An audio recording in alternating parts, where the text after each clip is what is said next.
Hello.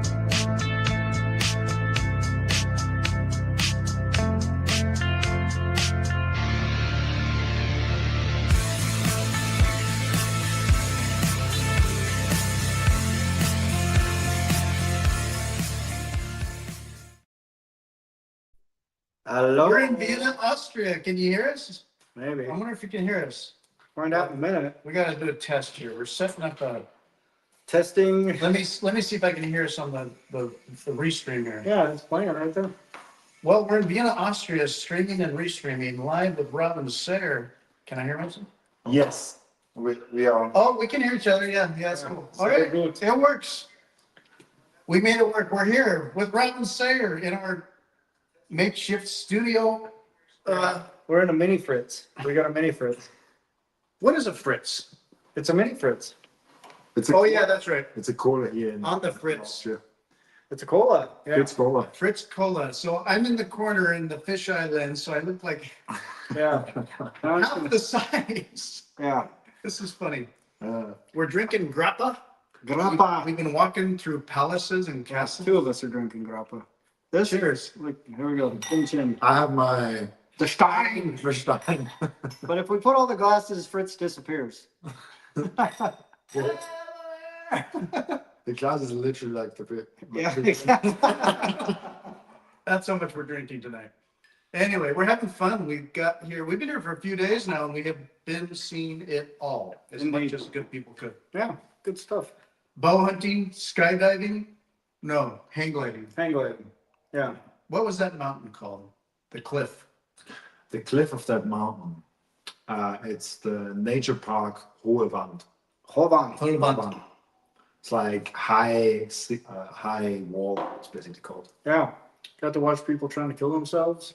Jumping off a cliff with a thin little frame of Yeah. canvas. Yeah. It's a kite. You know, it's like strap a kite to your I think that's how people look at us Bitcoiners. You think so?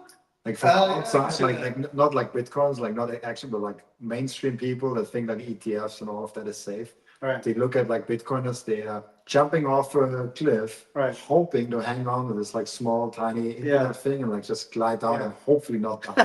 Honey, I've been testing this out. I've got the piggy bank. I'm jumping off. And she's like, and it's like, oh, come with me. And she's like, let me watch you first. Yeah, you go Let first. me watch for a while. And how deep is this? 58K feet Yeah. elevation. Did we hit 58K yet? No, We're at 59. 60. 59 was the 59. lowest we hit. 59K gang. Doesn't have quite the same ring to it. I want to get to like the 25K gang. What was the other gang before 58K?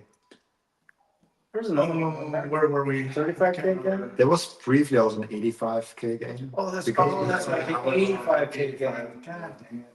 But we went up from there. Yeah. We blasted right past that one. Didn't even get enough time to pause on it to be an 85K gang again. Yeah, I know. Yeah. Well, as a tourist, it feels like I have this American frame of comparison and seeing everything, the history and the architecture. And then we've been talking a lot of Bitcoin, sort of like, he says, Guten Morgen. Hey, guten Morgen. Yeah, it's like 7 p.m. here, Yeah. It's nice. 1900 hours. It's good to see you, Johnny. Welcome, Johnny, to Vienna. Welcome to Vienna. It's really cool here. Robin has been an absolutely amazing host. He's been a wonderful guy.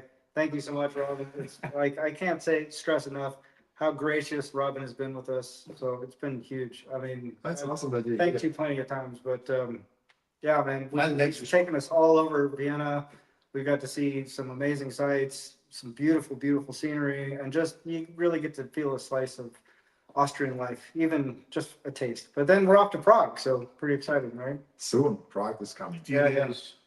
Yeah. So a lot of the history, and then enter our minds the sense of history, and I don't know what it all. Sociology, Bitcoin, fiat, comparing all kinds of swirling ideas. Where it's sort of like you're in a foreign country, and so you sort of have this comparative kind of evaluation of like what's similar, what's different, things we like, things that are just sort of different, but like I could live here, Yeah.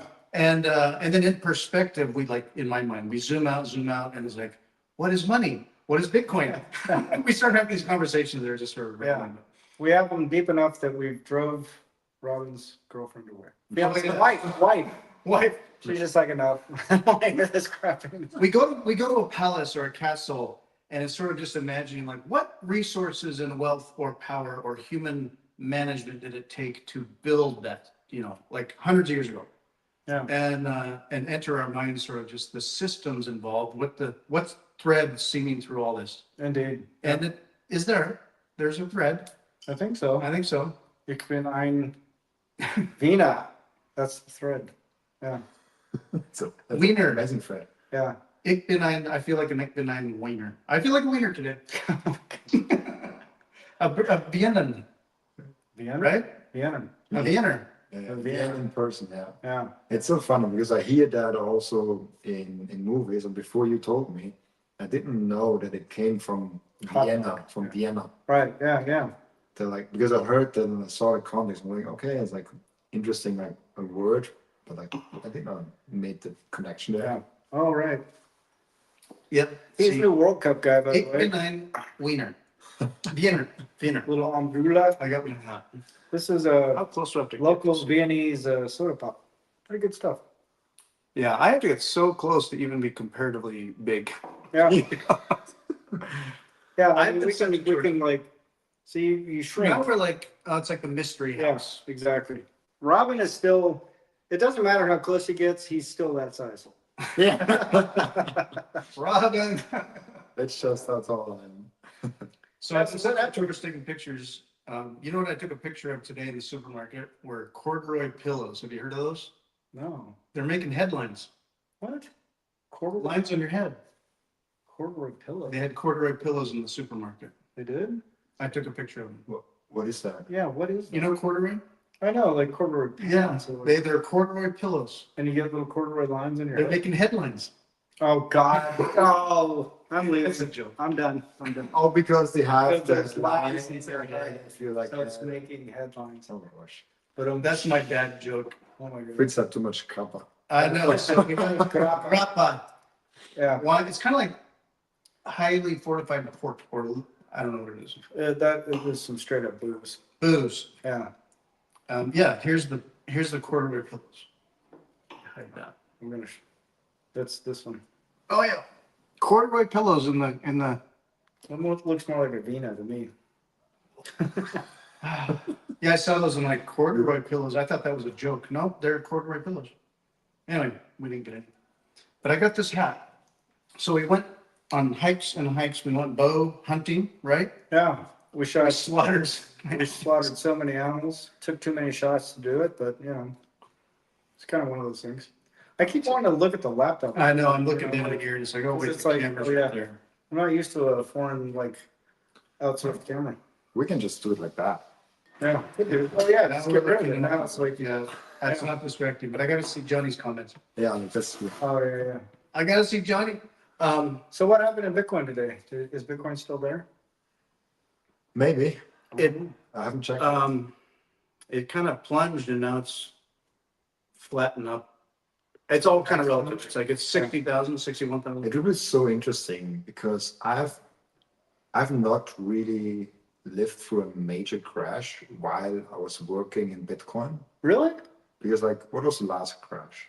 20, 21? Yeah, like I started my whole podcasting thing like 2023. Oh, did you really? Like whenever I started, like everything went up all. Oh, yeah. Oh, You started and There was small Right, corrections. yeah, but you've been basically up only. Huh? So I think this was the biggest crash that I've ever witnessed and seen. Hmm. So I'm curious, and like tomorrow, like not tomorrow, in a few days, we are up to like one of the biggest Bitcoin conferences ever, and I think it's the biggest one in Europe. Yeah. I'm curious how the vibe is, like Mhm. if you notice anything. I don't think you notice anything. It will be just like a few less people. Maybe. I don't know. Let's Could it see. feel smaller? I'd have to defer to you guys what you compare to from last year. Like, Yeah, well, last year was pretty vibey. I mean, it was a really good conference last year. Like, and it felt like everything was kind of boomtown, right? Like, Yeah. I mean, like Trezor had its big, huge sort of presence there, and I mean, they're sort of the flagship anchor of the conference. But it's a Trek company, right? Yeah, Yeah, yeah, Treasure is? yeah, Oh, cool. yeah, yeah. And very graciously, let us use the studio for that interview and stuff like that. But yeah, it'll be interesting to see. the thing that's funny for me is like during these times, like I don't have any vibe shift internally at all. Like there's no part of me that's just like, oh God, oh the price, oh it's I just need like it to go up so I can settle. I'm literally so I mean, I think right, yeah, exactly. Right. if you need it to go up in your mind, you're need what? You're gonna convert to fiat, right? Yeah. I think. But for me, it's just like I just keep wait for the knife to stop falling, then I buy some more. Like it's not like there's no like what should I do and oh my God, what you know, there's no like I literally don't even think about it. I almost feel guilty for it because I see people kind of stressing and I'm just like I kind of get it, you know, because like we live in a fiat world, we deal with fiat things all the time, and when you see fiat things like not working the way you want fiat things to work, you kind of get like a little like tense, right? But in the middle of this, I'm just I I know either my thesis plays out or things are going to kind of suck. So like, but I can't change if it's going to suck. But I'm pretty sure my thesis is right. So just stick with the thesis and just kind of chill, right? I mean, just stack your sats and go. I can relate to the feeling of, and I think if this was your first kind of ride down for a while, like in this kind of a cycle, I can see that feeling of like trying to understand like who in the hell is selling Bitcoin? How are of all the news you hear of like people buying Bitcoin, why is the price doing this? I don't understand the number mechanism, like supply, whatever it is. How is it not at least going up steadily? Why is it going down? Who's selling? Who's not buying? So there's that. Right. But I also remember from like 2019, 2020, like being all excited and then writing from, so was it 2021, 2022? And it was like, oh God, because I was like, I wrote it up and then I wrote it down. Right. Hard. And then I wrote it and then, and so like when it was in the teens, and my family thought I was crazy and I gave them gifts of Bitcoin and they're like, oh, okay. And then like months ago, I was like, you still doing that Bitcoin thing? I said, okay, you remember that gift I gave you a Bitcoin? Yeah. Do you remember what the price was? No. It was like 20,000. Right. Do you know what the price is now? Oh, no, not really. More than that. Right. So you wrote it up, wrote it down, wrote it up, and now I'm writing it down. And so zooming out, it's like, oh my gosh, it's crashed to an amount that is like 3 times what I had a few years ago. Right. So it's weird. Yeah, exactly. So but I have a perspective, but then at the same time, I'm kind of like, what are the driving forces that move this price? I don't know. Yeah. I don't know. I mean, how do you feel through all this? That's supply and demand now. Yeah, exactly. Right? Like it's not Well, like more rocket like science. than planned. Yeah, exactly. Yeah. Yeah, exactly. I mean, if you look outside and see all the, if you just go out on the street and ask people about Bitcoin, or even if you have like friends and relatives that are not into Bitcoin as we are, but just have some, like they have some exchange, like they Yeah. have some like exposure to Bitcoin. If you ask them anything about Bitcoin, they have no clue whatsoever.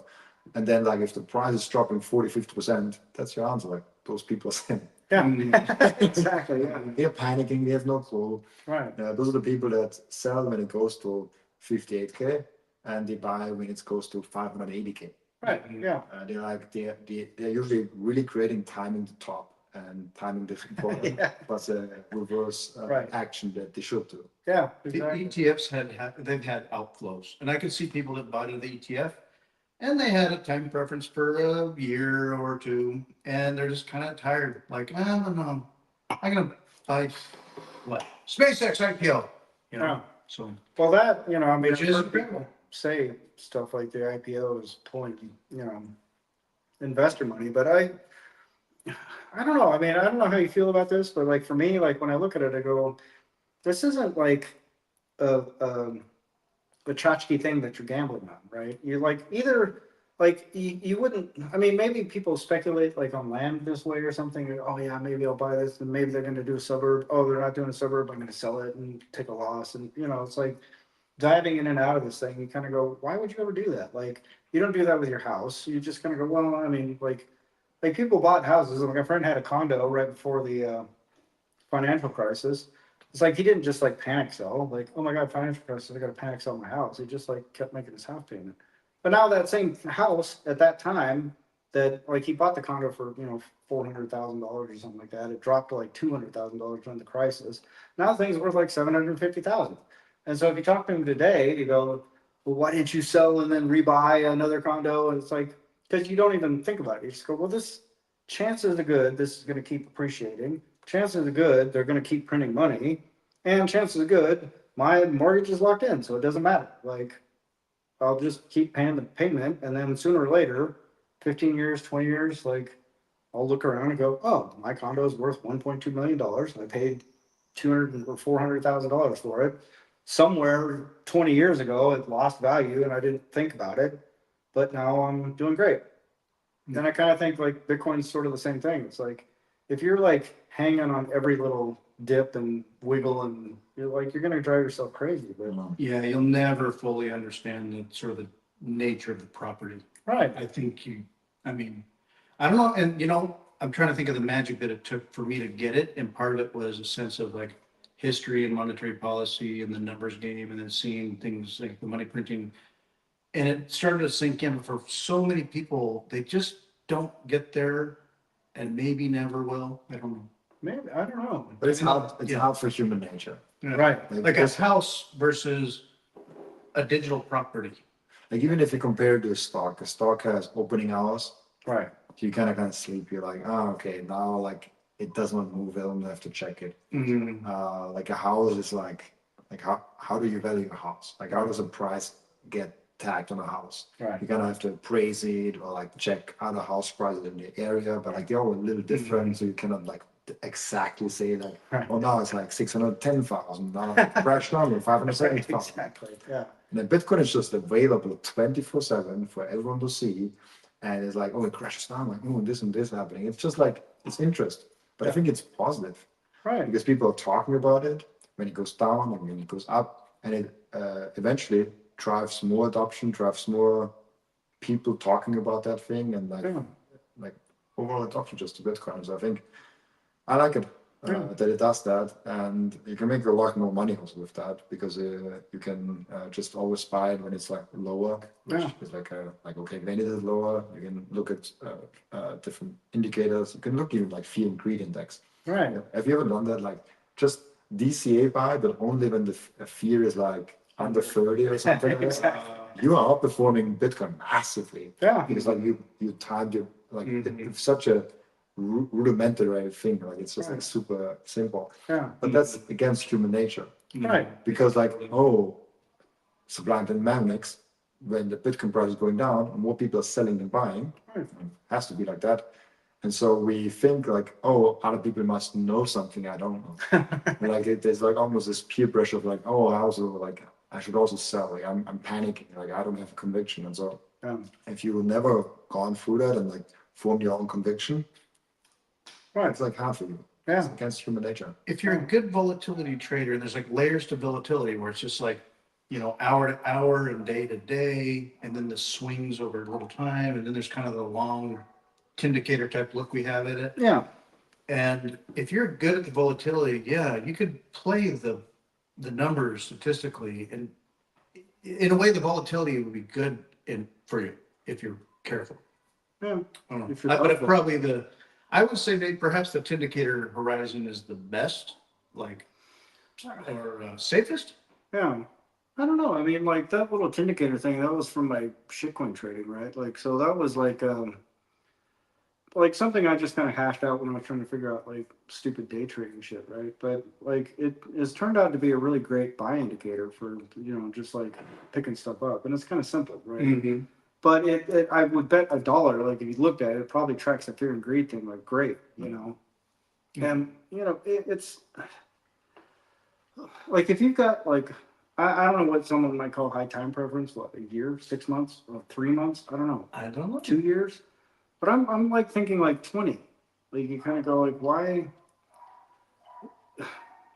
like it almost doesn't matter what it does day to day, right? So it makes it very easy to just kind of go, well, like that's not what I live off of. Like I live off fiat. I have fiat, you know, resources to make sure my fiat life keeps going.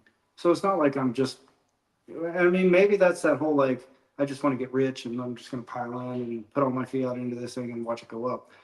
But it's like I used to say, like I went all in on Bitcoin, but it's not all in like every transaction I ever do ever again for the rest of my life is going to be in Bitcoin. It's like, well, no, but like all of my excess energy is applied there. Mhm. So if it's, and by excess, you mean like above and beyond what it takes to get you through a couple few months of fiat life, and then whatever it takes to continue your fiat life. But above that, you're just going to go, well, just put it in that thing and see what happens. Because I honestly, like, even if you just strip away all the artifice and all the, like memes and ideas and like number go up forever, whatever, like, bottled energy or whatever the hell Michael Saylor says these days, you kind of go, well, the long-term thesis is like they're going to print. It's Larry the Part. He said it, like it's all through his book. It's like they're going to print, like they have to print. And you look at the world and you go, yeah, that makes sense, right? So where else would you put it? If you're just a sane, rational human being and you look around, you go, who else can absorb, what else can absorb inflation at that rate? Like stocks have a runway. There's only so much before someone is sitting there on a spreadsheet going like, they would have to quadruple their production every year for the next 40 years to ever make this stock valuation make sense. Mhm. So therefore, I should not buy this stock ever. So you've got a limit on like how much like debasement Yeah. Nvidia stock can absorb, or AI stocks can absorb, or GM can absorb, right? But Bitcoin is just like, no, I'm in literally infinity divided by 21 million. So Think about how much energy right now. There's always people looking like, what's the next thing? And there's so much energy piling right now into like SpaceX. In my mind, the SpaceX IPO, and then like for gamblers out there, it's like, what is the limit? I don't know. It's not even the sky's the limit. It's like, is it moon? Is it the moon? Is it the Mars? Is it just pure, like, where do we put our money? Well, SpaceX. So as insane and ridiculous as it would be, kind of like NVIDIA, it'd be like SpaceX. And you think, oh, that's too high. Oh, that's way overvalued. And yet the Tindicator is more like, it's more like an advantaged accumulation of the best property in the world. So instead of like gambling or playing that game or trying to out the psychology of it all, and just who knows what the hell, which is all just so on risk in a way. It could be a rocket ship, and I don't know, who knows. Right. So DCA helps you kind of short circuit the psychology of worrying about like whatever. You got skin in the game. You're good. You got kind of that foundation just there. And then with a Tindicator, it's not like it's almost like not time preference. It's almost just kind of advantage accumulation for the future. Right. Whatever that may be. Yeah. Whether that's 5 years, 10 years after you're dead. Right. But just stack. It has saved me from wanting to buy because I thought it was maybe a good time, or I felt FOMO when it was high. It's also saved me from, now I'm putting aside any selling because I don't. Right. It saved me from buying when, oh, it dropped. Buy the dip. Ooh, buy the dip. Ooh, Right. Yeah. I'm buying the dip, but I'm broke. Right. Yeah. So I have waited, and there's this concept of the dry powder, right? Right. So I have waited because at one point, Golden Cross, it was time to buy like a few weeks ago. Golden Cross, Tindicator, but you check the RSI, Mhm. and I waited. Sure enough, ooh. Yeah. It dropped. And then I wait and watch some more. And part of it too is helpful when you like are offering people, it's not like, oh, Bitcoin's always a good time to buy it. Oh, really? Okay. They buy it and they lose, and then they're like, I thought you said Bitcoin. So I've told people, just wait, if you're starting from zero, Yeah. Just give it some time. Yeah. give me my Tindicator. Thank you, Daniel. Well, I have waited, like even this last dip, I was like, thank you, Tindicator. The RSI was like, oh, nope. Yeah. Oh, no, Yeah. not just wait. So we're getting there though. Where are we now? Right now, I think it's 50. Look at Well, it was 60. I mean, How I'm about like the fuel indicator? Yeah, it's don't buy. it's a wait. Well, here's the crazy thing. Like, if you're not familiar with the thing we're talking about right now, like, it's a very simple indicator. There's no rocket science to it. I'm not trying to sell anything. It's like, RSI is low. yeah, 34, 35. Yeah, it's tanking. Yeah, so RSI is down. But there's a 3-level indicator, right? It's like a 9-period SMA, an 18-period EMA, and then the RSI at the 50 point. And those 3 things all have to line up in a certain way. Like the RSI has to be above 50, the 9 has to be above the 18. I think I've gone into it in detail in like articles and things like that. I don't recommend anybody tinker with it. Like if you're looking at buying Bitcoin, just DCA. It's much simpler. You don't have to think about it. Just get a little chunk once a month, once a week, once a day, whatever you can tolerate. I'm shaking the camera here, but this thing has actually proved very reliable for me, just in terms of my accumulation strategy. So much so that like I have the receipts. I bought Bitcoin at 16.2, and I was running around telling everybody like, look, I can't tell you it's not going to drop again, but this is a great time to buy it. Like this is a really, really good time to buy it. But it's on a weekly time frame, so it's not like a daily thing. It's not like you check it every 4 hours or some nonsense.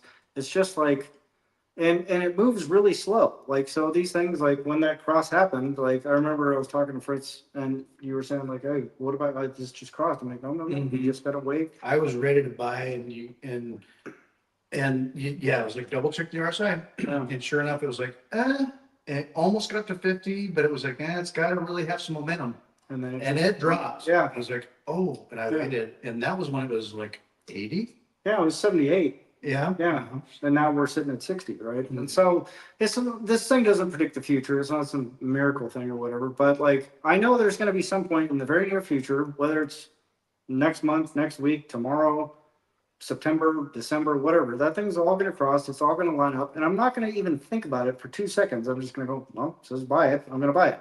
It's not to say it won't drop again, but you just go, well, from a probabilistic standpoint, you kind of go, well, based on, a history of the entire history of Bitcoin, I've got like an 80% chance that things are going to start going up from here. So this is probably about the best time I can possibly feasibly time a buy to make sure that I'm maximizing the amount of fiat that I'm pouring into the most valuable asset that's ever been created by a human being. So why not use that, right? Mm-hmm. And the thing is, I've been not wood. I don't want to jinx myself, but like I've been able to stack a lot more just by doing this than DCA. Like an objectively significant amount higher than because I've done the math. I did the homework. Mm-hmm. Does it work because not too many people are using it? Like as soon as the market knows a formula, the market changes, so then the formulas. But I don't think the market deals like that. I think they deal in headlines. I think they deal in like That's basically emotion. It's very sentiment driven. Right. Yeah.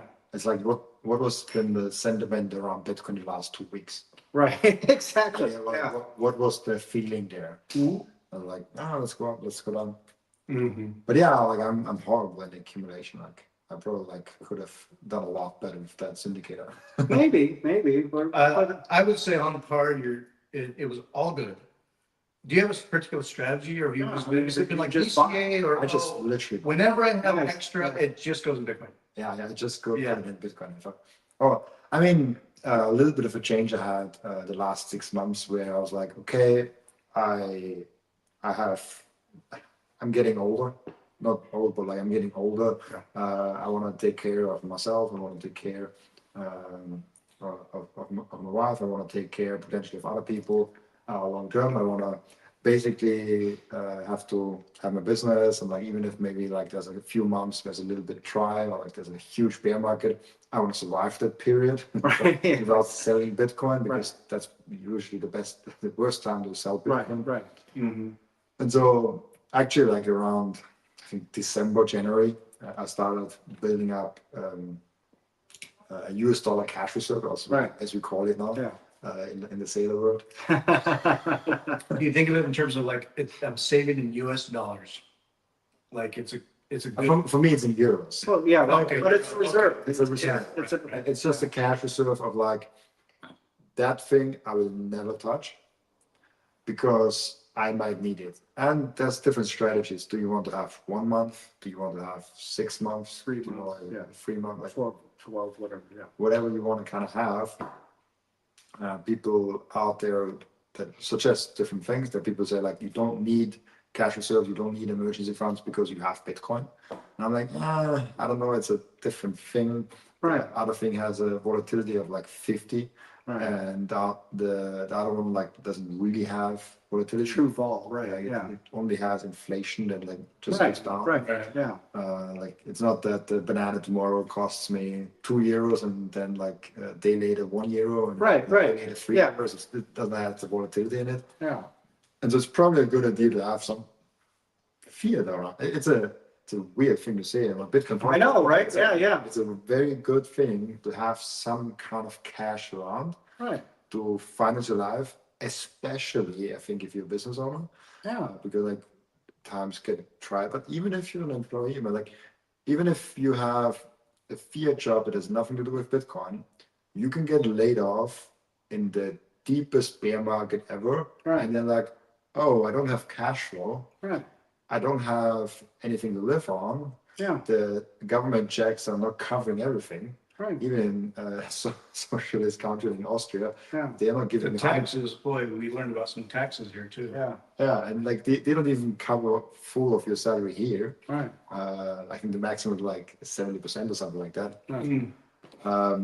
And a lot less if you earn more because there's a ceiling on there. Right. Like if you're a good earner, you only get a little bit if you get Right. laid off. yeah, And so all that, even if you're an employee, it's probably a good idea to have something that's more stable, that is not volatile. It doesn't move. It's completely uncorrelated to Bitcoin. That's why I'm also cautioning, because now stretch thing gets more popular.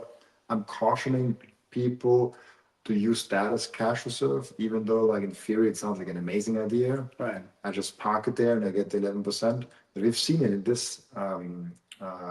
crash. right, It crashed from like constantly like $199 Right. to now I think it's like $95. right, it's below par, yeah, Yeah, like way below. But like if it's $99, it's not a big deal. right, Like I wouldn't care. But if it goes to like 95, 93, 92, 90, 91, all of a sudden you need a lot of cash dividends to make up for that, for the loss, for yeah, the loss. They need 2 months, 3 months. So like I caution people to confuse that with cash. right, yeah, it's not, You can use it if you want, and if you know the risk and all that, it's an additional tool that we now Bitcoin have, but it's not cold hard cash. There's a Right. reason why you only get 0.3%. At least in Austria, it gets Right, yeah. 0.3% paid monthly and not 11.5% paid correct, monthly. yeah, exactly. And so like having the cash around is super important, I think, I agree, man. even as Bitcoin. Yeah, well, I mean, like, regardless of the aspiration, right? People go, oh, you got to use Bitcoin for transactions. Like, that's fine. Like, I don't mind like encouraging things like circular economies and all that sort of. I mean, we do it. Right, we do exactly, and yet there's still like you exist in a fiat world under a fiat standard, regardless of what the aspiration of Bitcoin is, maybe someday, right? And so if you exist in that world, like you said, if you get laid off, like let's say you had 10 Bitcoin laying around that you bought at 128K, you're like, yeah, I'm going all in. I got $1 million worth of Bitcoin.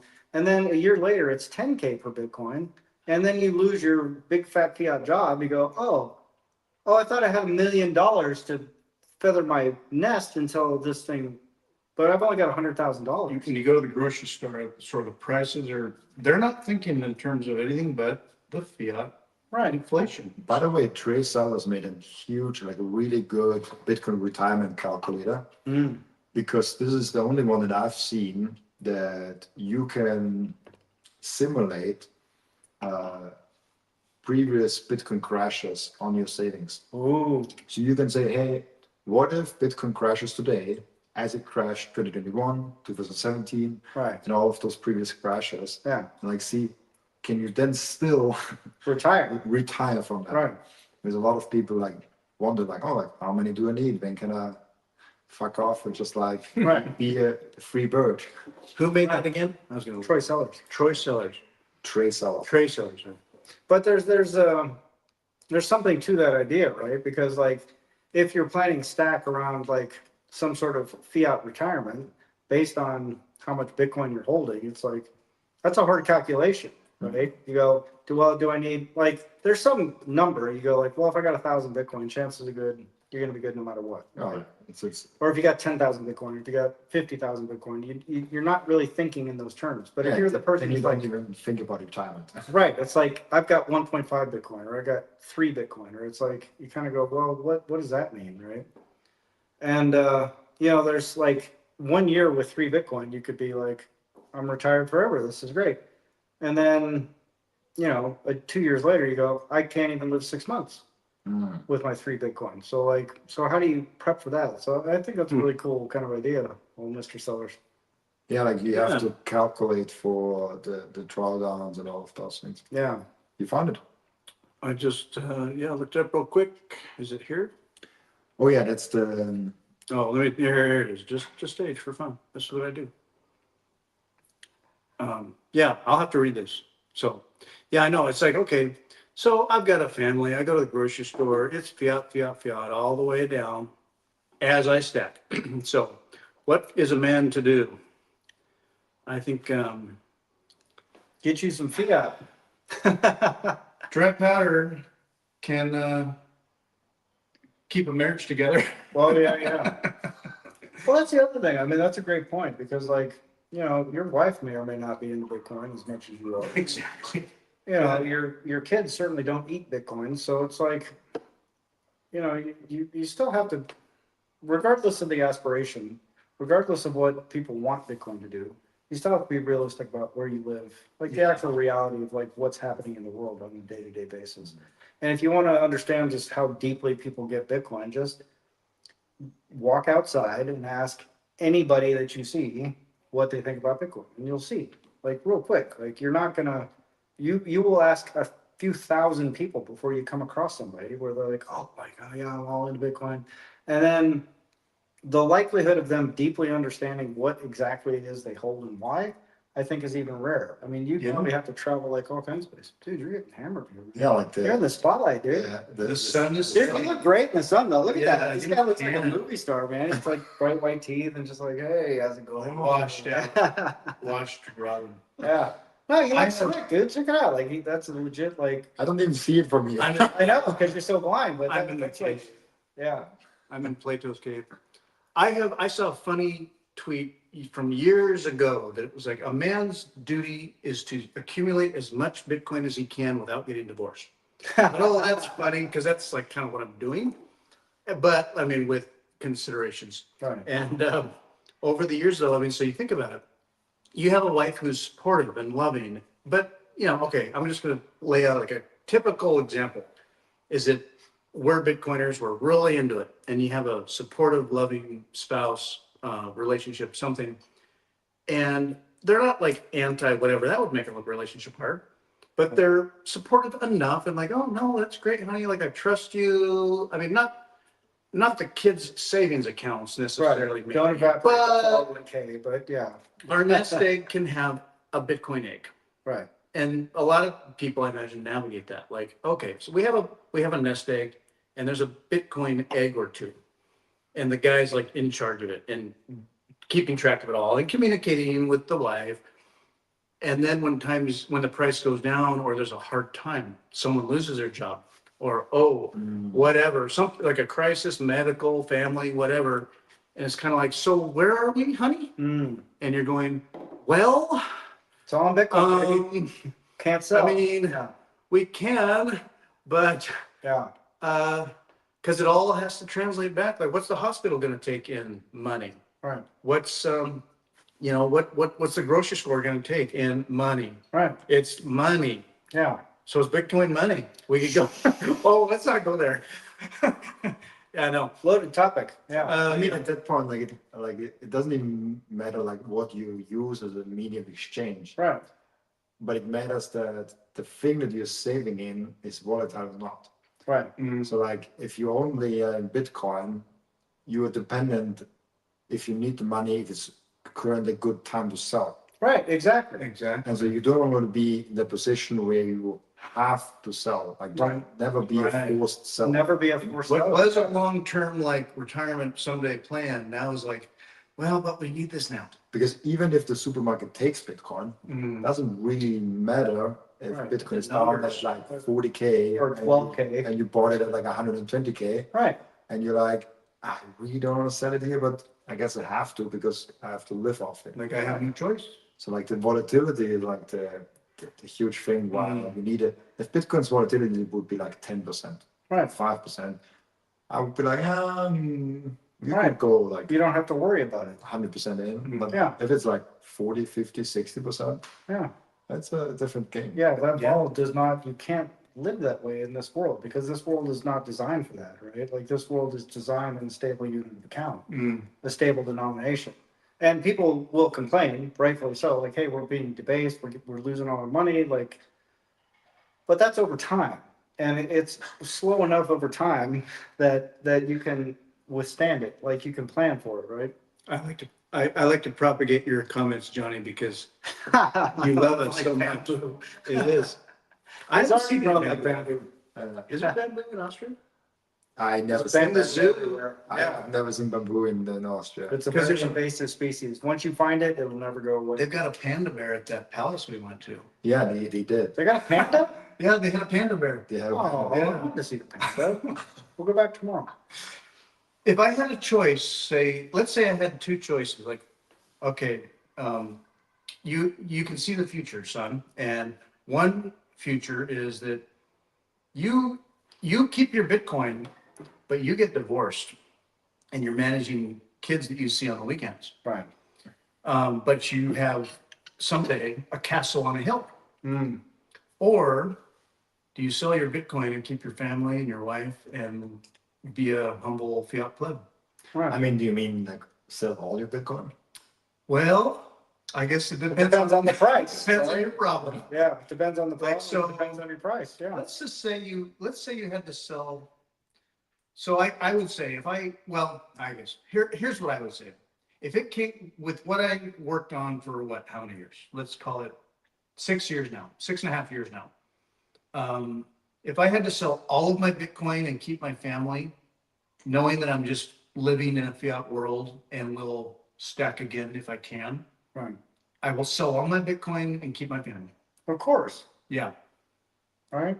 You're going to give up your kids for your Bitcoin? I don't know what that scenario is. I mean, it'd have to be some calamity where there wasn't some other option or living situation change, lifestyle change. That's a very theoretical. It's a Right, theoretical of course. thing. Yeah, yeah. Like when are you ever forced to like choose between one asset versus your family? Right. Yeah, I Well, like, not never. like you Like, need liquid kidnap- cash right now. Yeah, but Yeah. I mean, people were confronted with that kind of stuff here just, 70 years ago. Like here in Austria, Germany, Poland, all kinds of places. People were, do I stay here with my business and maybe my family all goes away?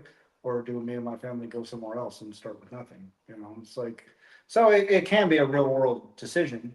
Beauty of Bitcoin, you can just take it with you. But Yeah, like I'd be like, honey, we gotta move. I'm sorry. I know you don't really like some place maybe, but let's stay together and keep our wealth. But yeah, it's kind of theoretical that like how much like if it was just a dumb, weird, blunt decision to make, like, do you sell your Bitcoin, like all your Bitcoin, or keep your family life what you got? It's the human relationships, I think. But I don't know. yeah.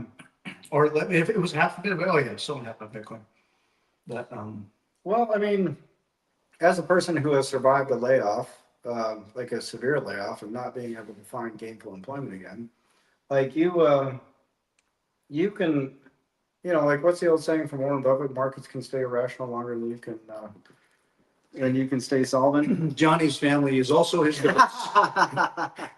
You might sell your goats. How much does a kid go for? Now, there have been those scenarios in human history. I was telling you last night about this book. That's why I was up. Oh yeah, the river guy. Yeah. The Grand Canyon. When you talk about coming to America and seeing America, you've heard of the Grand Canyon? Yeah, Las Vegas. Oh my, Arizona. you cannot fathom. So my sister went on a river trip last year for a couple of weeks. It's hard to describe the national parks and the geographic beauty we have in America. I mean, the Grand Canyon, Yosemite, Yellowstone, those are just the peaks. But throughout America, Right. it's just this amazing like land. National parks. Though. And I just finished this book called The Emerald Mile about a lot of stories and history about the Grand Canyon. But one of the river guides is a story about kind of setting a new record in running the Grand Canyon from the highest you can down to the Lake Mead. And one of the river guides on there, his family started in Vienna. It's weird. It's one of those serendipitous. I'm reading this random book I got from Christmas, and I'm going to finish it here on my trip. Oh, this guy's family, Petrashek, I think his name was. Anyway, started a bank in Vienna, built it up, moved to a center of finance in Prague, moved to Prague, built a palace. There's a palace like the one we went to today, maybe not that big, a palace in Prague named after their family. When the Nazis came through and took over Czechoslovakia, they just took it, and it became like a house for the upper level, who knows what, SS and Gestapo. Right. And they tortured people in the bank vaults and yada, yada. Anyway, the family that had all this financial system set up fled Prague, went to Argentina, and were then rebuilding themselves in Argentina. They probably took as much gold as they could just kind of carry. So who knows? But they started again. And this guy, Rudy Petrashek, his family was like, we have a bank, you got a path, you're going to be, heir to the banking family. Right. And we're talking hundreds and hundreds of millions of dollars, at least. And he was like, I am out. I'm done. And he became a ski bum and a dirtbag river bum in the Grand Canyon for decades. Off the grid, lived in a van and a converted bus, camping, and just was like becoming a human on a planet as based and connected to the earth as he could. Right. With an amazing experiences. Like if you've ever been on a river trip, we're talking giant rapids and for days, and you're off grid. Yeah. It's and you're in the bottom of the amazing, Grand Canyon. which is like amazing enormous. experience. Yeah. Vertical walls for like 1,000 feet. Crazy. It's amazing. And so that taps into your soul as a human, your spirit. Like, why am I here? What is our purpose on earth? The deepest thinking that a human can have contemplating their situation. And he was like, this is my life. And to this day, I think he lives in the Sierra Nevadas now. Yeah. And in California. And anyway, but he had the most glorious, enriched life and set new records in the Grand Canyon. And that's what the story is about, is this adventure on setting a record in crazy whitewater. But I was like, oh my God. So a human's decision to leave behind a banking Hotel. Yeah. endowment, Right. Yeah. and choose the Grand Canyon. Yeah. I guess I enlightened as I might try to be, might choose the Grand Canyon. Well, I mean, but that's sort of the thing is we all live in a fiat world. We're all embroiled in fiat thinking.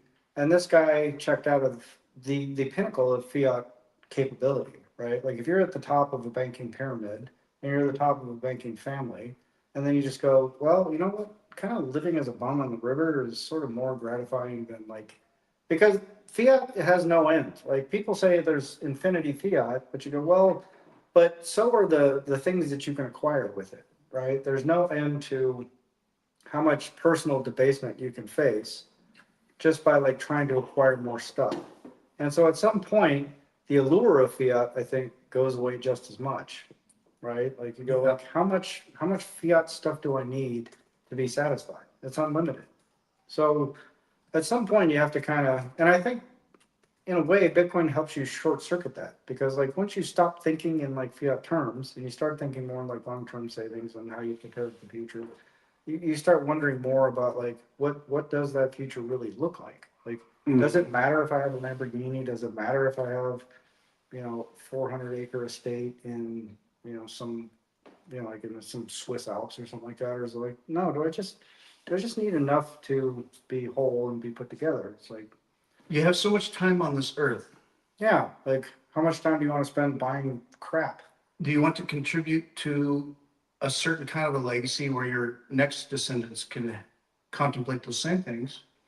Or, I don't know take it in and he's got a wife and kids. And so the legacy he's leaving for his kids are people who are living on a land with a sense of place and a spiritual connection to what we're doing here. Right. which is in the book, it hits you hard because you're like, oh my gosh, this is so like meaningful Right. versus, I don't know, banking or a churning system. Yeah. Well, I mean, like if you think about what it takes to maintain like that house that we just did today, the castle, like that's an enormous expense and it requires enormous resources and it's always a struggle. But anybody that's watched Game of Thrones, like they can look, there's not a single leader in that movie that's just like happy and content. And Oh yeah. like it's always just all constant struggle. fight. It's always struggle. Because that's what fiat engenders. It's like always be struggling, always be fighting, always be climbing, always be, because you have to, because that's how you keep up. The beauty of our modern system is that they've eliminated most of that for most people. Like you can just struggle a little bit and be conservative and kind of end up in a place where like you don't really have to worry about things too much, you know? So it's, if you've got this like eye towards like, I want to be the next big family of whatever, I want to have a legacy, wealth, like I want to be like Henry Ford, you go like, I don't think you really understand what that life is or means, you know? And if that's what your Bitcoin journey is about, it's like, I want a legacy for my grandkids never have to work. It's like, do you see what happens to those kids for the people that try and plan their future that way? I think it's like an arrogance. I think it's like a narcissistic arrogance to say like, I want to be the guy that set up my entire lineage. And it's like, well, but your lineage is going to suffer for that, probably. And they're probably not going to like venerate your name. They're probably going to sit there and be like, oh, that fucking guy, Bitcoin, whatever. I mean, you know, and what they turn into as human beings is probably less, you know. I wondered today when we were at that palace, what was the name of that one? Swanbong? What was it? Schönbrunn. Schönbrunn. Schönbrunn. So so as we're like, we're walking a little bit, and I look it up and say, okay, so a nice bit of land, there are probably certainly people living there. And during the Holy Roman Empire, Emperor Maximilian II was like, this is nice, and took it or whatever, but built a version of that palace and everything else.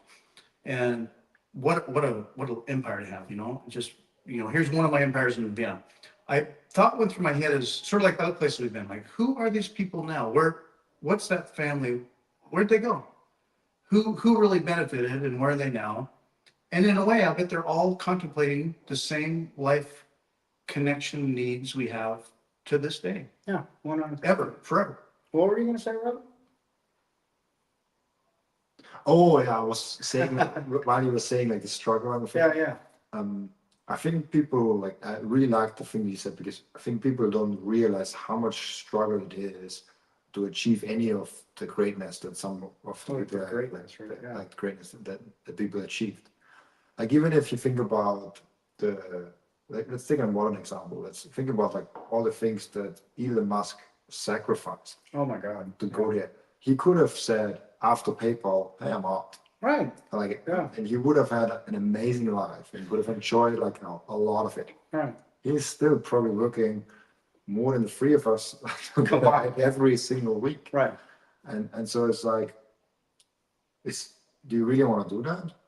And I think 99.99% of people have a normal brain, right. with normal human needs, and say no.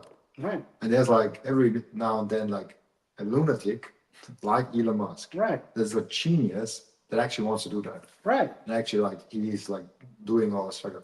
But like I don't know, like there's not a lot of people that actually want to struggle that hard and like want to do that. They're like they envy of like, oh, it's so unfair that he has all of those things. But like he can never like you don't get how much he's sacrificing all of his life to get there. Yeah. He's not even a person anymore. He's literally not a human being anymore. Yeah. He is just an entity, you know. Imagine the choice he might be given, like, hey, you know what, you could yourself as a human have this connection, sense of all this stuff and pass that on to a smaller circle, or you can forego all of that for your life. Like you are a conduit for humanity to do all this other stuff, but you will never enjoy it.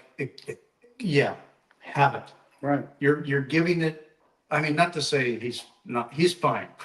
Right. He's fine. Not struggling to pay the electric bill, right? But in terms of his time, the time he spends doing what, he's building things that he will not experience completely, or can't as a human, Right.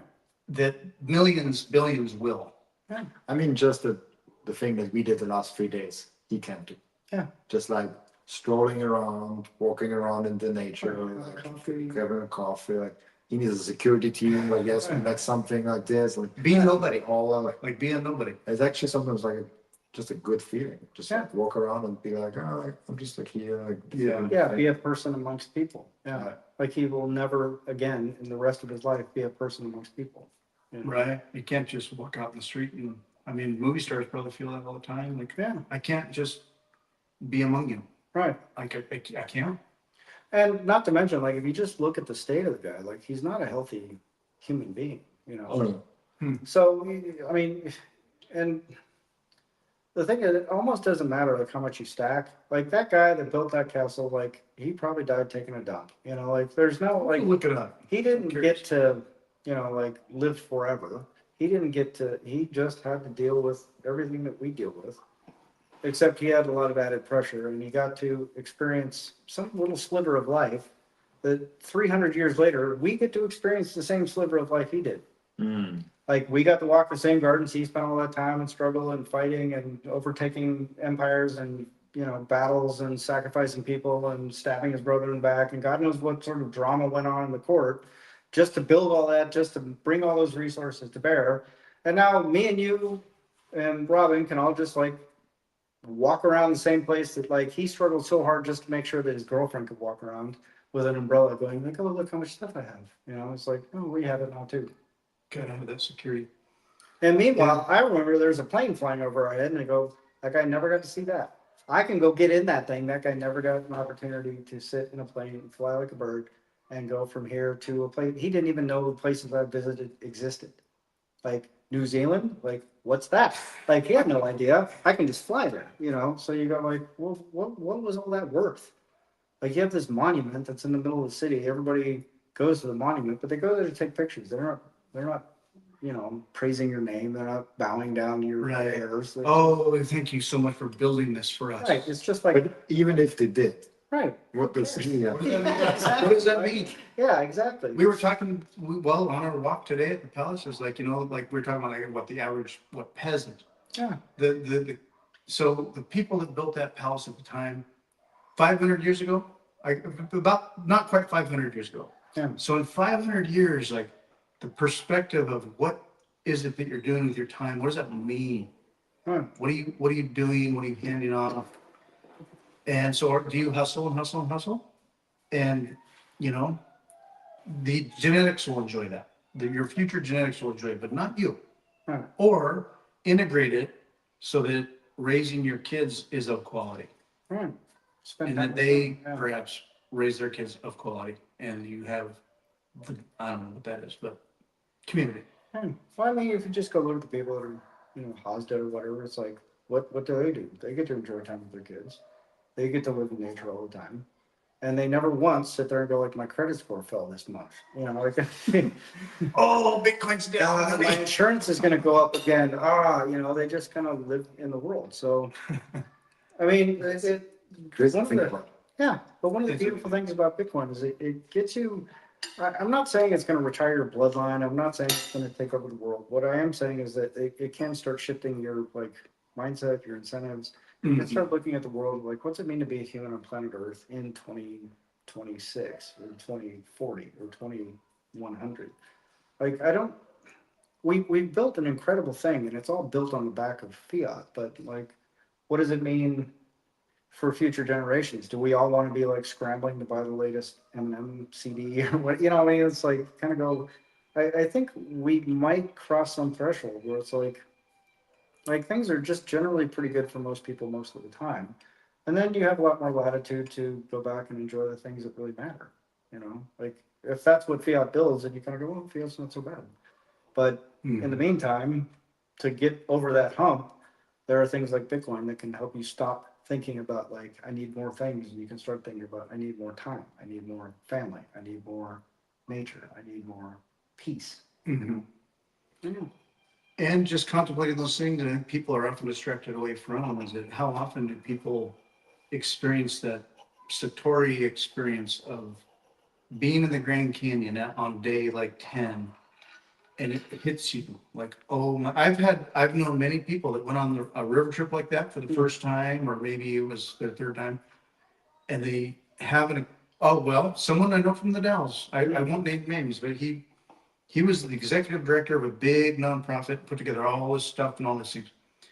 I forgot about this. He went on a Grand Canyon trip like 3 years ago, maybe it was 2 years ago, and had a spiritual awakening. And he was just like, oh my God, what am I doing with the rest of the life that I have? Right. What have I been doing in life? And he was active with the legislature, going to Capitol Hill, advocating for money and moving money and getting, no, whatever, all those things. Yeah.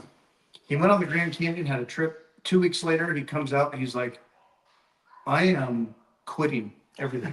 He quit, and he just said, we're not going to make as much money, but I'm pursuing something that is as core and fundamental to being a human on the planet. Right. What does that mean? I'm not even sure, but it's in us somewhere. Yeah. And I think we can bury that under layers of like, okay, function and legging our way upwards, or the numbers perhaps, but rarely, or people, there's a lot of good Bitcoiners that have that spiritual sense of things, their religion, their faith, their sense of self, what have you. And in a way, Bitcoin does help connect people to that. But is it as deep as you are, or what it all is? Is it, how deep should it be? Well, but there's no should. I mean, like, just take Robin, for example, and we'll just bring you in because you're here, right?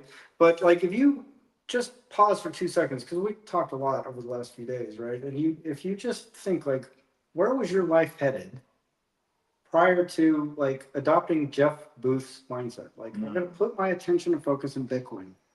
And at some point, like, I made that decision, you made that decision, I think you've made that decision. From that moment forward, regardless of like what the price did, regardless of like what struggles you had to go through, like, where would you be today if you just went, Jeff Booth, whatever, yeah, I get it, put it on Bitcoin, but I'm just gonna go do, like just think about how monumental a shift in your world, just from that one little, and it's almost not like what should we or what's, because it's gonna be different for everybody, but like, It's completely different. right, Yeah. Like the And for the career path, like all of those things, like you go down and like you discover freedom, you discover like what's possible, and you discover the system, and you just like see what you can do and what you cannot do. It's tremendous. yeah, right? Yeah. I mean, but like, I think it's utterly remarkable, and I can say the same for myself. But the thing is, I don't know if it's Bitcoin or the podcast. Like it's like Yeah, that's fair. I started the podcast because of Bitcoin. Right. To be fair, Yeah. like the podcast, like origin story was like, I love Bitcoin. Nobody in my social environment wants to talk about Bitcoin. I will start a Twitter and connect with some Bitcoiner friends. Yeah. In the beginning, it was not meant to be like a business or anything like Right. that. Yeah. And then I was, I should have some video. And I was like, oh, I can make money with that. Like then I took it serious and like actually like built it out and like did all those things. And so a lot of the things that it came originally from Bitcoin, but I'm like, okay, I could also love Bitcoin and go down the spiritual route of Bitcoin and still have like the fiat Right. job and do all those things, and probably would still have like a different life. So Yeah. there's a lot of things that come from Bitcoin, but also a lot of things because I quit my job and did the podcast thing. Then I mean, you could argue that it comes from Bitcoin, because at that time where I quit my job, and I think I told you guys, and like I told at least on the podcast multiple times, the reason why I was able to quit was because 6 years prior to that, or like the 6 years prior to that, I was saving in Bitcoin every single year, everything that I did not need. So I built a buffer where I was like, if I don't succeed, I have enough time Right. left To recover. and find another job. Pull up from the dive. Yeah, exactly. Like I'm not on the street tomorrow. Right. Like I can live some months off it. Right. And so this actually was a very, very big part of me being able to jump and go exactly that route. Yeah. And without that, would have been a lot harder decision because like I don't want to be dependent on my parents or someone else. Okay, I don't have savings, and I have a job that I like. I did in 6 years. Do a really go down that lane, and all of a sudden, like your decision tree looks very different. Right. And because you have savings, you have like a buffer. You're like, I could actually do that and pull it off. And funny enough, I never touched a single cent from my savings because it always worked out. So I didn't need that, Right. but my brain Psychologically. needed that. Right. I need like, okay, I have a safety net so I can go jump. Right. Like think about bungee jumping. Yeah. You wouldn't jump without a rope. Right. Without the bungee. Yeah, like Yeah. you wouldn't jump. Because like, it's probably fine. Yeah, Yeah. exactly. Well, it lasts so much. And so I think like going on a journey like that I did the last 2.5 years, like super hard, like it's not an easy thing to do in the first place. But without any financial buffer, Right. you're way more stressed and pressured in every single like Every aspect. aspect of it. Yeah, yeah. And then the small part, just want to mention it, is also I was young and like was able to do that. I don't have to feed like Right, of kids course, and, yeah, like, yeah, wife and all right. that stuff. I can see where people's age comes into a factor of like risk and. Age and life circumstances, Yeah. and like, do you have to feed like 5 more people, or do you just have to feed yourself? Yeah, for sure.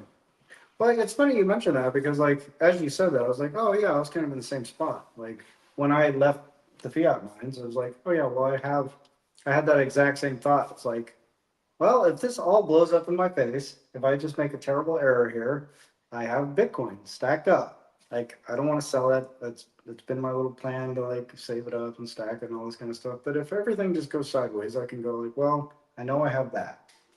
And it's just like, so it took me a minute to get over the hump of like, going all in on Bitcoin and all that kind of stuff. But once it was like, well, I can choose this path. I can choose an alternative. But I can say for me at least, it's fundamentally shifted how I approach the fiat world because I don't look at it the same way. Like we're just talking about my car, right? Like my car, like I don't care. I used to be a guy that would buy a brand new car every single year on a lease. I would roll the old lease. I would get in all kinds of debt. It was stupid, but it felt important to me, and I felt like I had accomplished something for all of the 6 weeks after I got the car, right? But after it's all a drain. It's all a weight. It's all a yoke around your neck. These days, I'm just kind of like, well, I mean, if it like, it's not saying my world can't blow up. Like, it can still 100% blow up. My kidney could fall out, or who knows, right? But there is that sense of like, whether you say it was because of Bitcoin or because of my ideas or because my thinking shifted or something like that. But the one consistent thing is like, there's Bitcoin in that mix. Like, I don't care what you say, like, oh, it's because of Bitcoin, or it's because I went all in, or because of my conviction, or because it's like, well, Bitcoin changed something in there. Without a doubt, because I didn't do any of these things without that in the mix, Yeah. So I don't know, man. I think it's a pretty remarkable thing to give yourself exposure to kind of like, Also, the social aspect is amazing. yeah, and that I helps a mean, lot. like you have the wealth thing of Bitcoin that like you get wealthier, you get non-block technology. Like over 4 or 5 years, you probably end up with more money than you had before. Right. You have the freedom aspect. You have to self custody, and like you can make a transaction with someone peer to peer, and like nobody has to give you permission for that. Right. But the third layer of like the social layer, going to Prague, going to like, Yeah. I mean, we got to be friends and we got to like meet each other and like go to different places just because of the social layer of Bitcoin. Right. Yeah. We would never have done that if conferences and meetups and all that would not be a thing. Right. I think MicroSeed, I wouldn't be a part of MicroSeed if conferences wouldn't have been a thing. Yeah. I personally think so. Yeah. Exactly. I've learned so much about like systems and money, what is money, and what other people's viewpoints. Bitcoin could have been that little, spark that, or the extra energy that just injected that, that inertia, that, momentum. But yeah, I think without it, I'd just be like, well, I don't know any better. I'm just gonna keep churning and I wouldn't know why I feel the way I do, or just, well, I know the game as it is. And I just be, grinding. Right. And so with it, I can be quite aware of all of that, but I've been capable of expanding, realms of possibility and ideas and intellectualizing that or integrating that, like deciphering what is going on. And honestly, I wouldn't be here now without it. Right. Doing this, doing here, I was just like, wow, Yeah. it's awesome. Well, that's the wow moment, right? There's like, because you can never say like, what are the things that got you to a place, right? But I can say, like I just said, like there is a common thread here. There's three people that have Bitcoin. Why are we here together right now? Right. Well, I mean, there's like 1,000 reasons, but Bitcoin's at the corner of all of them. mhm. So you go, well, I mean, on some level, however spiritual you want to get about it, however practical you want to be about it, however financial you want to be about it, like we're all here talking about this. There are thousands of people online that talk about this. There are thousands of people that are going to be in Prague next week that are all talking about this, and we're all coming together and we're all working towards a thing. And not everybody agrees, not everybody thinks the same thing, but there's a common thread there. And it's rooted around a thing that I think is a fundamental change in the world, So whether my thesis is right or not, or somebody else's, or whether Luke Dash or whatever his name is, or any of these, it doesn't matter whose theory about this stuff is right. It's like there is that common theme, but there's something you can technically verify about Bitcoin that makes it unique and special in world history. Mhm. And it's clearly having an impact on the world.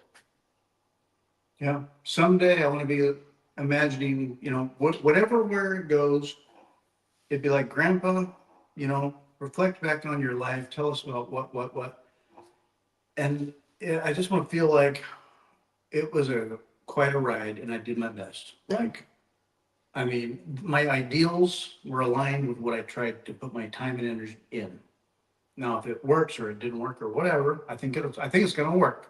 Honestly, I think it's going to work, and it's going to grind its way through a very bright future. It's going to work. Yeah. And I want to be feeling like, you know what? Yeah. Could have done better. Could have done something different. Or, in hindsight, this, that, and the other. But you know what? I was in there. Yeah. We did it. We're doing it. Yeah. And that's what I enjoy. In the trenches with the Bitcoins. In the trenches. With the I Bitcoin. could have just sat back and watched and bought the ATF and then like, come on, my number go up. And I would have felt like you wouldn't have that life skin in the game or experience. Bitcoin fixes everything. Yeah. What a beautiful end. Yeah. Yeah. Like This has been great. it's Johnny say? Bitcoin. it's crazy how fast It's rewired. into like over 1 hour. Yeah, exactly. It's like Yeah. We're at an hour and 12. Yeah, that's a great point, John. I mean, I agree with you 100%, Johnny. Like that's, yeah, I mean, you said very eloquently and very quickly what I just spent 20 minutes babbling about, but yeah, but it rewires stuff, A man. consciousness shift. And I would not have gotten there. I might have gotten there in some wise way that I wouldn't have been able to completely articulate. I would have hung my head on some other hook that didn't have the same connection to human systems, Right. because so much is just integrated with money. And if there's no good money, then that's all like corrupted, or you have nothing to grip. Yeah. But when you have Bitcoin, you can connect the money piece to the highest level of possible consciousness ideals that you might be able to attain, if we can attain it. In a fiat system.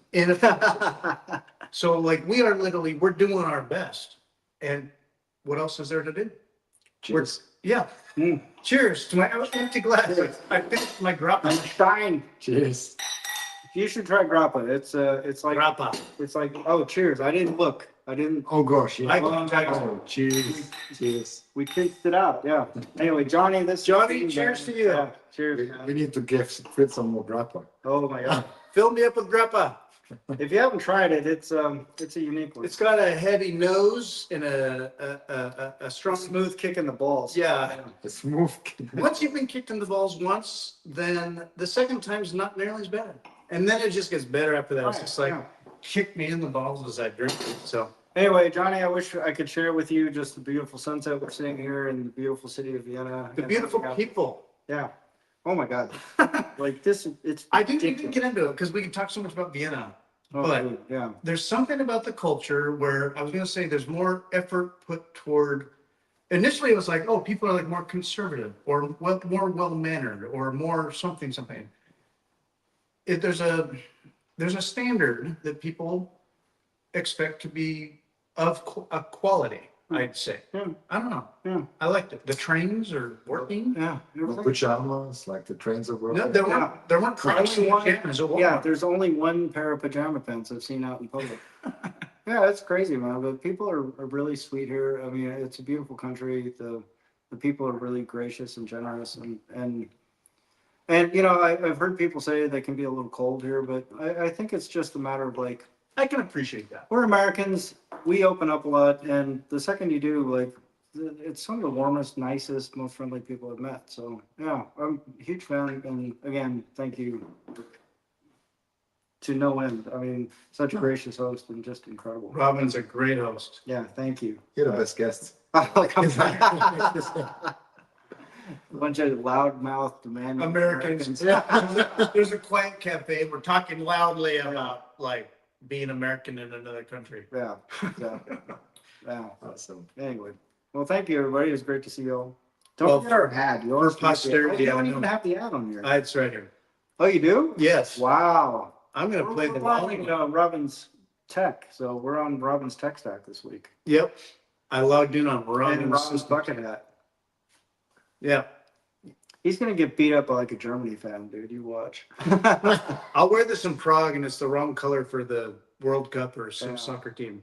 Does Czech Republic got a good team? I have no idea. I doubt it, right? I don't think so. Yeah, I can't imagine. Football. Some Czech guys angry at me now, but Oh. like I don't think so. Yeah, some Czech guys like, what? We have the best. Thanks, Johnny, for tuning in. As always, we love having you. Ahmad Bringfex was here earlier. I don't know if he's- sorry, Ahmad. he chimed in, and he might still be in El Salvador with his tattoo. I have no idea. But Yeah. Ahmad, if you're still listening, I hope you're enjoying time in El Salvador. Don't have to go back home anytime. Well, home, the States anytime soon. Yeah. Enjoy El Salvador. Adieu. Adieu, everybody. Ciao. Ciao. Auf Wiedersehen. Auf Wiedersehen. Yeah. Auf Wiedersehen. Yo, as a Bitcoiner, you know that taking self-custody is critically important. But if you've ever had a seed phrase, you've probably had it written down on something kind of like this. Sure, you can hide it or secure it, but paper burns, paper fades, paper gets wet, paper rots, paper blows in the wind, paper has things written on it that might look important. So get off paper and get yourself a MicroSeed at microseed.io. MicroSeed is the best way to take self-custody. Secure the most important property in the world that you own on titanium. And with promo code FRITZ, you'll get 5% off your order. One single MicroSeed kit allows you to stamp as many seed phrases as you want. And you can fit all 12 or 24 words on one single washer. Get the kit and crank out all the keys you'll ever need forever. You can even go down to the hardware store and buy your own washers by the bag or the box and crank out as many as you want. Go nuts. You can also go to microseed.io to get any extra washers you need, including stainless steel, nylon, or even titanium washers. So check this out. You put your washer in here, you set the table, you grab your punches, and you tap, click, tap, stamp whatever you want. However you want it, it's tiny but clean and aligned. Your obscure little washer is indestructible and you can hide it anywhere. Use your imagination. MicroSeed comes with stainless steel washers, a titanium washer, and even a nylon washer. Think of metal detectors or having to travel through security. Depth scanners cannot read this. Go to microseed.io and use promo code FRITZ to get 5% off the best seed stamping tool available. Get there today and get yourself squared away.